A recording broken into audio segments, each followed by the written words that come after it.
Welcome back to the deep dive.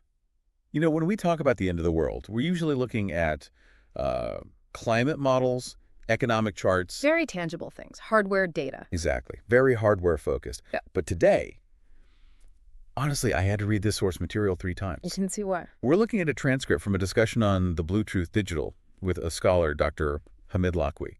And he's taking these ancient 7th century prophecies, specifically about the Antichrist, and reframing them through, well, Musk-level technology. It is a wild synthesis. I've looked at a lot of eschatology, studies of the end times, but you just don't see this.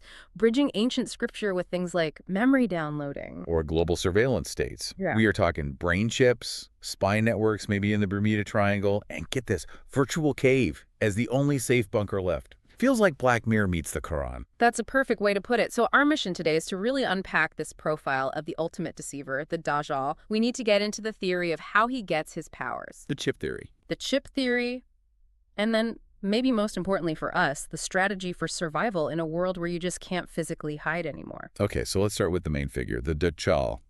We'd probably say Antichrist in the West. But the name Dajjal has a specific meaning in Arabic, right? It does. The root is dachal, which means deception, fraud, or to cover something up. Like putting a coat of paint on something rusty. Exactly like that. He's the ultimate imposter. And the source makes this really important distinction right away. There's this debate. Is the Dajjal a system, an ideology, a government, or is it an actual person? I've heard the system theory. People say the TV is the Dajjal because it has one eye Yeah. and it brainwashes everyone. The one-eyed media idea, yeah. And Dr. Lakwi acknowledges that. He says there is a Dajjalic system, an atmosphere of deception, but he really puts his foot down. On what? He says, look, you can't have a camera or a government that eventually claims to be God. I don't know. Some governments get pretty close. They do, but the prophecy is literal on this point. The Dajjal will stand in front of people and say, I am your Lord. A system can't do that. A TV can't demand worship. So for Dr. Lakwi, the system is the environment, but the Dajjal is a literal biological human. A human personality, yes. And to back this up, the source brings out this story that sounds like something from an old adventure novel. Yeah. The story of Tamim Dari. This part gave me chills. It's a very famous hadith report. So Tamim Dari was a Christian sailor. This is back in the 7th century. And his ship is blown off course. They're lost at sea for a month. And they crash land on an island somewhere out in the west. This is where it gets weird. The first thing they meet is a beast. But the description is, it's so covered in thick, matted hair that they couldn't tell its front from its back. They had no idea if it was coming or going, and this is the Jassath. That name is important. We'll come back to it. So this hairy beast, it talks. It speaks, yes. And it tells them to go to a monastery on the island because there's a man inside who is eager for their news. That's ominous. They're terrified. They go in, and there he is. A massive man chained from his neck to his knees in iron. This is the Dajjal. But the really strange part for me wasn't the chains. It was the questions he asks. He interviews them. Right. He doesn't ask who they are. He asks about the environment, specific environmental triggers. Like what? He asks if the Sea of Galilee Lake Tiberias is drying up and if the date palms in a place called Baisan are still producing fruit. He's checking the conditions for his own release. He's fact-checking his own breakout. And Dr. Lakwi points out that today the Sea of Galilee's water levels are dropping. The Dajjal was monitoring his own timeline. Okay, so that's the ancient story. Chained man, island, hairy beast. But then Dr. Lakwi just pivots, and this is the part that blew my mind. He puts a Silicon Valley filter on it. You're talking about the chip theory. Yes. Yeah. Because when you hear about the Dajjal healing people or making it rain, the answer is always it's magic or it's a divine test. Supernatural stuff. Right. But Dr. Lakwi asks a really practical question. How can one biological human have the skills of the world's greatest doctor, physicist, engineer, and politician all at once?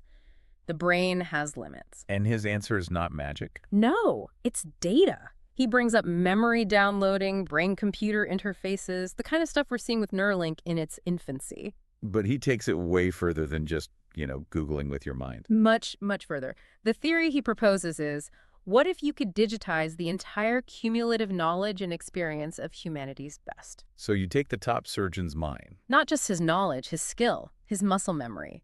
You take the top geoengineer, the top biologist, you digitize all of that and download it onto a single super chip. And you install that chip into one person. Exactly. He's not a wizard, he's the ultimate AI hybrid. That is terrifyingly plausible. It explains the miracles in a modern context. If he cures someone instantly, Dr. Lacqui argues it's not divine power. It's because he has access to the pinnacle of biotech. The rest of us don't.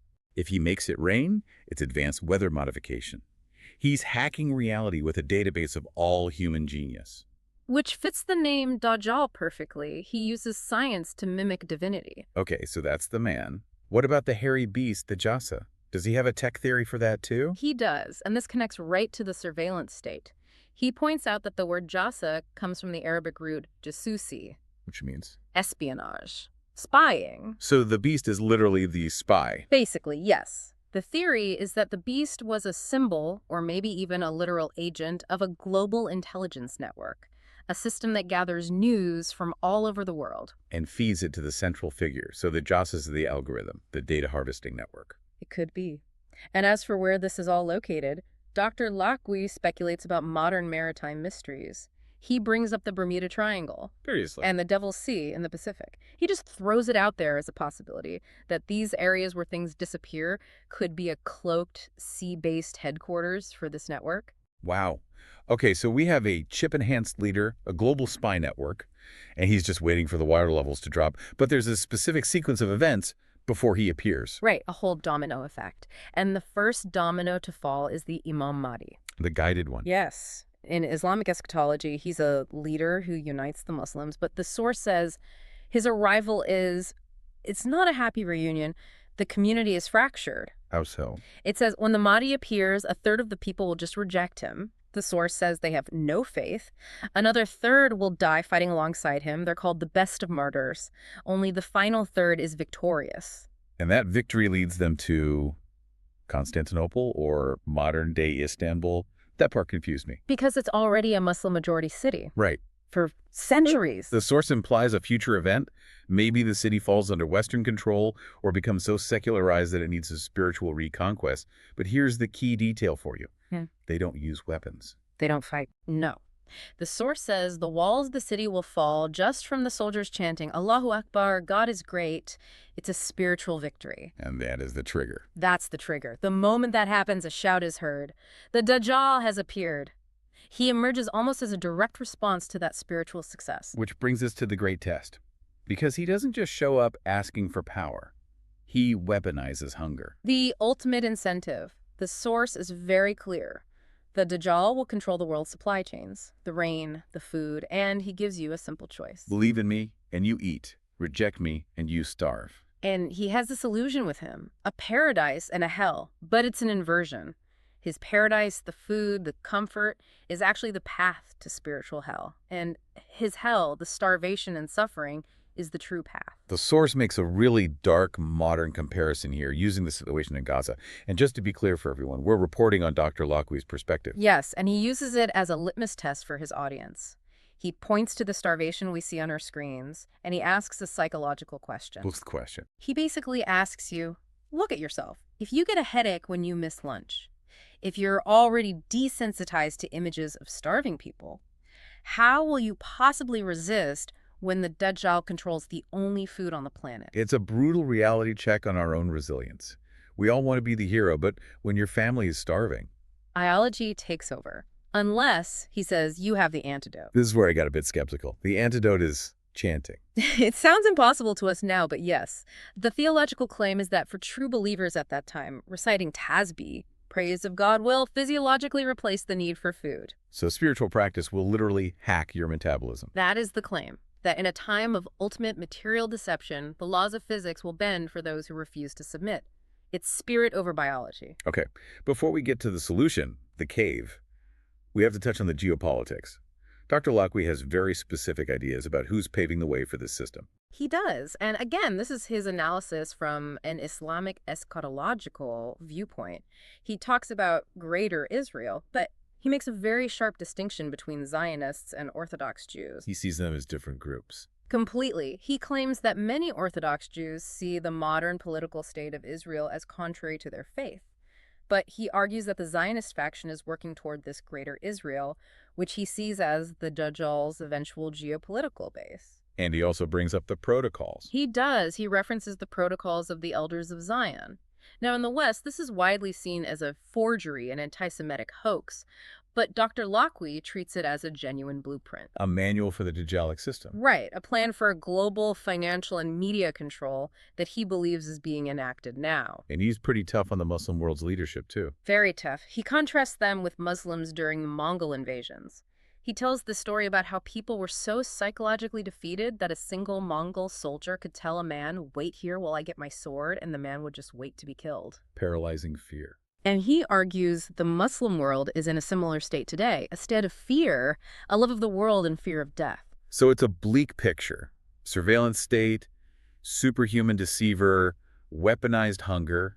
Sounds pretty hopeless. Okay. But the source offers a strategy, this virtual cave. For me, this was the most profound part of the whole thing. So the traditional protection against the Dajjal is to recite the first 10 verses of a chapter in the Quran called the cave. Surah Al-Kahf, yes. The story is about young men who flee a tyrant and hide in a physical cave. But Dr. Locke's point is, don't go looking for a physical cave. He says it's obsolete. Think about it. Satellites have thermal imaging. Drones can scan every mountain range. You cannot hide your body from the system. It will find you. So if you can't hide in a hole in the ground, what is the virtual cave? It's a fortress built from relationships. Let's get that down for me. He argues the cave of our time is built from iman, from shared faith and values. It means auditing your entire life, your friends, your business partners, your spouse. You have to build a kind of parallel society. In a way, yes. He says if every single link in your social chain is based on faith and truth, you create a protective barrier. That community, that becomes your cave. So you can't stand alone. If you try to stand alone, the propaganda and the hunger will break you. But as part of a trusted network, you can support each other. It's a decentralized resistance. It flips the whole prepper mentality on its head. It's not about, I have my bunker and my beans. It's, my bunker is my community. Exactly. Isolation is death. Connection based on shared truth is survival. We did skip one major character in all this, though, who actually stops the Dajjal. Right, the finale. It's the return of Jesus, or Isa in the Islamic tradition. But his role is different this time. Very different. He descends at the White Minaret in Damascus, but he doesn't come to start a new religion. He returns as a follower of the Prophet Muhammad. There's that scene during the prayer. Yes, the Mahdi is leading, he sees Jesus, and he steps back to let him lead. But Jesus refuses. He says, no, this is your congregation, and he actually prays behind the Mahdi. A huge symbol of unity. It is, and after that, it's Jesus who confronts the Dajjal. The source says the Dajjal dissolves in his presence, like salt and water, before Jesus finishes him. It's so much to process. From ancient prophecies to brain chips to a spiritual bunker built on friendship. It really is, and whether you take the prophecy literally or as a powerful metaphor, the message is there. The Dajjal is a world where technology and resources are used to deceive and enslave. And the antidote isn't better technology. It's something softer. It's faith in community. It's choosing to opt out of the system by opting into a trusted circle. So here's the final thought for you to take away from this deep dive. Dr. Locke is suggesting that in this age of total deception, the physical world, the real world we see, might actually be the illusion. And the virtual cave, those invisible bonds of trust and faith, that might be the only solid ground we have left. Which forces you to ask a pretty simple question. If the power grid went down tomorrow and the supply chains broke, who is standing there in the dark with you? Who is in your cave? That's the question. Thanks for listening to The Deep Dive. We'll see you next time.